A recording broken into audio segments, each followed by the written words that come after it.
Hi friends, இந்த வீடியோவில் நம்ம இந்திய ரிசர்வ் வங்கி தொடர்பான தகவல்கள் தான் பார்க்க போகிறோம். ஃபஸ்ட்டு பாருங்கள், இந்திய ரிசர்வ் வங்கியோடைய வரலாறு. ஏப்ரல் 1, 1935 தான் அமைக்கப்படுது.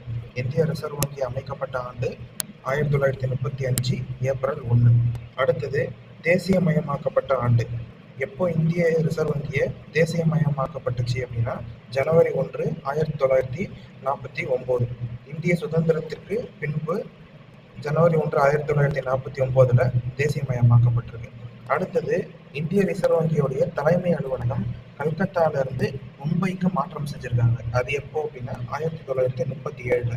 இதோ நமக்கு கொஷினாக கேட்க சான்ஸ் இருக்குது.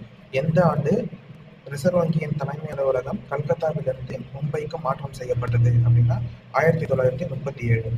அடுத்தது first governor of RBI. RBI reserve bank of இந்தியாவுடைய ஃபர்ஸ்ட் கவர்னர் யார் அப்படின்னா Osborne Smith.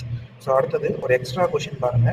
First Indian governor of RBI யார் அப்படின்னா சிடி தேஷ்முக். இவர் தான் இந்திய ரிசர்வ் வங்கியோடைய முதல் இந்திய ஆளுநர். ஸோ இதை நோட் பண்ணிக்கோங்க, உங்களுடைய புக்கில் இது வந்து இருக்காது. நெக்ஸ்ட் ப்ரீவியஸ் இயர் கொஷின் பாருங்க.